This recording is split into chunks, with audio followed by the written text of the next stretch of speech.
Une jeune fille abandonnée bébé sur les marches d'un magasin a reçu une lettre de demande de pardon 23 ans plus tard. Salut à tous et bienvenue sur AZ237. Une jeune fille pensait avoir été abandonnée bébé sur les marches d'un magasin.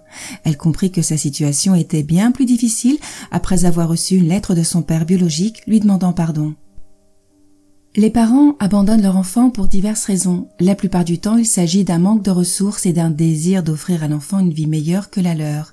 Personne ne savait pourquoi ses parents l'avaient abandonné, mais cela n'a pas plu aux personnes qui l'ont découvert. 9 jours seulement après sa naissance, la petite fille a été abandonnée sur les marches d'un grand magasin de Changzhou en Chine. Cet abandon a défrayé la chronique, de nombreuses personnes se demandant comment les parents avaient pu abandonner leur enfant si rapidement après sa naissance. Vers la fin de la vidéo, on apprend que cet enfant est Zoé Albezen. Elle a été découverte enveloppée dans une couverture par le personnel du magasin après quelques minutes de solitude sur le pas de la porte. Ils ont choisi de placer l'enfant dans un orphelinat après s'être rendu compte de l'ampleur des soins dont elle aurait besoin. Malgré cela, ils ont continué à lui rendre visite à l'orphelinat. La découverte de Zoé sur les marches du magasin a fait les gros titres en Chine, avec un récit affirmant que ses parents l'avaient abandonnée et ne souhaitaient pas la voir. Il a fallu attendre 3 ans à l'orphelinat pour que quelqu'un exprime le désir de l'adopter. Valerie et Stephen Albison de Charlotte, Michigan, se sont envolés pour la Chine afin de ramener la petite fille chez eux. Pendant les 23 années suivantes, la jeune fille a cru à cette histoire d'abandon et l'a acceptée car elle n'avait pas vraiment le choix et il ne servait à rien de lutter contre ce qu'elle ne pouvait pas contrôler. Elle a grandi à Charlotte, dans le Michigan, avant de s'installer à New York pour travailler comme programmeur de logiciels.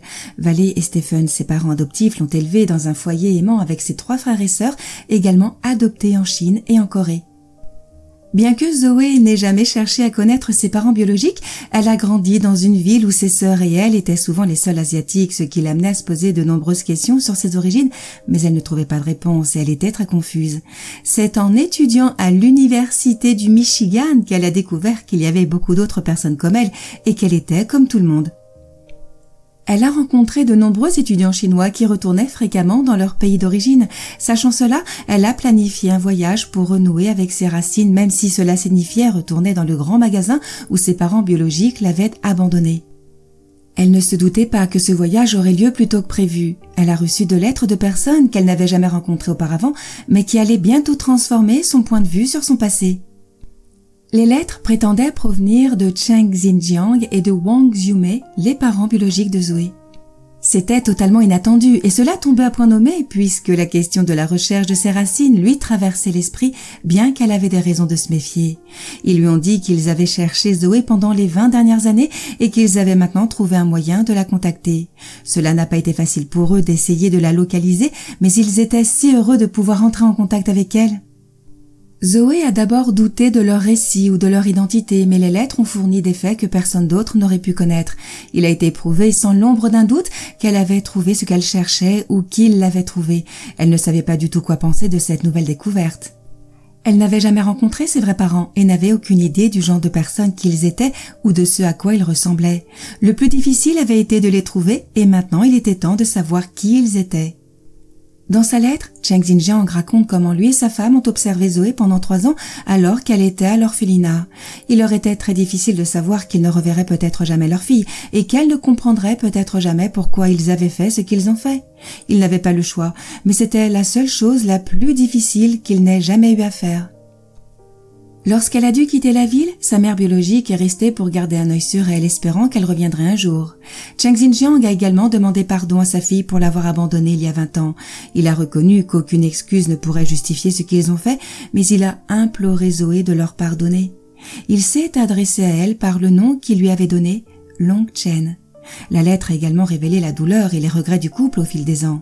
Le père biologique de Zoé a écrit: « Je te demande pardon pour l'erreur que j'ai commise par ignorance, qui est le choix que je regrette le plus de toute ma vie. Long Chen, tu nous manques beaucoup ma fille, tu nous manqueras toujours et nous t'attendrons un jour. » Zoé a découvert une autre version de l'histoire de sa naissance, la réalité, après avoir lu les lettres.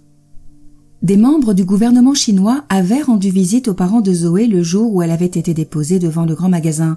Ils leur ont demandé d'abandonner Zoé, leur 2e enfant, parce qu'elle violait la politique de l'enfant unique du pays.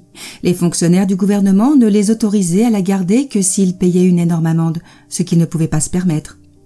Chen Xingjiang a donc déposé Zoé dans un grand magasin non loin de leur domicile. Cela semblait être la meilleure chose à faire pour le moment puisqu'ils n'avaient aucun moyen de trouver de l'argent. Leur idée de départ était de la surveiller de près et de la récupérer un jour. 3 ans plus tard, ils ont appris l'adoption de leur fille. Ses parents ont supplié l'orphelinat de leur rendre leur fille, mais ils ont refusé. Long Chen a donc quitté la Chine et s'est installée aux États-Unis avec sa famille adoptive, où elle s'est fait connaître sous le nom de Zoé. Il lui a fallu des semaines pour accepter ce que ses parents biologiques lui ont révélé. « J'ai pensé qu'il m'avait laissé là et qu'il s'en était allé, mais c'est beaucoup plus compliqué que cela. » Malgré ses réserves quant à l'impact qu'aurait le fait de voir ses parents biologiques sur sa famille adoptive, elle s'est sentie obligée de prendre contact avec eux. Elle a pu communiquer avec eux pour la première fois grâce à une vidéoconférence sur Skype et ce fut une expérience très émouvante pour elle. Zoé s'est souvenue d'eux, souriant l'un à l'autre, des larmes coulant sur leurs joues. Cette expérience lui a ouvert les yeux, a-t-elle déclaré. Son appel téléphonique lui a fait comprendre à quel point elle avait influencé la vie de sa famille biologique. Elle a également appris et compris qu'il ne l'avait pas abandonnée parce qu'il le voulait, mais parce qu'il n'avait pas le choix. Elle n'a pas pu trouver dans son cœur la possibilité de les blâmer. Elle a découvert qu'elle avait 2 sœurs biologiques, dont l'une était plus jeune qu'elle. Ses tantes, ses oncles et ses grands-parents étaient très excités à l'idée de la rencontrer. Quelques mois plus tard, elle a pris un vol de 15 heures des États-Unis vers la Chine avec son petit ami et son père adoptif Stephen. Tout s'est passé comme dans un rêve jusqu'à la première fois où ses parents biologiques l'ont prise dans leurs bras après l'avoir abandonnée à l'âge de 9 jours. Zoé et sa famille chinoise ont échangé des textes et des conversations vidéo sur Internet avant ces 2 semaines de vacances. Mais c'est le voyage en Chine qui lui a permis de mieux connaître ses sœurs, ses parents et d'autres membres de sa famille. Le voyage n'aurait pas été complet sans un arrêt au grand magasin qui a changé sa vie. C'est aujourd'hui un hôtel, mais il reste du personnel, dont ceux qui ont découvert Zoé des années auparavant. Les employés ont installé un panneau devant l'hôtel qui disait « Welcome home Zoé » et une autre banderole l'a accueillie, elle et sa famille, dans la salle de banquet. À l'intérieur, l'administration de l'hôtel a eu la gentillesse de leur offrir des repas et des photos d'elle lorsqu'elle était encore bébé. Elle n'a que des choses positives à dire sur son expérience en Chine. « C'était fantastique !» s'est-elle exclamée. Elle prévoit de retourner prochainement dans son pays d'origine car elle a beaucoup de choses à y faire.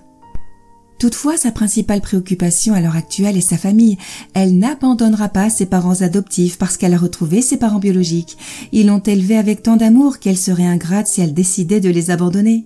Elle sait qu'elle a maintenant 2 familles qu'elle chérit et dont elle sait qu'elle se soucie d'elle. Elle est la fille la plus chanceuse du monde.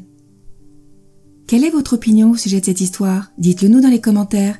Merci d'avoir regardé la vidéo. Surtout, n'oubliez pas de la liker et la partager autour de vous. À très bientôt sur AZ237.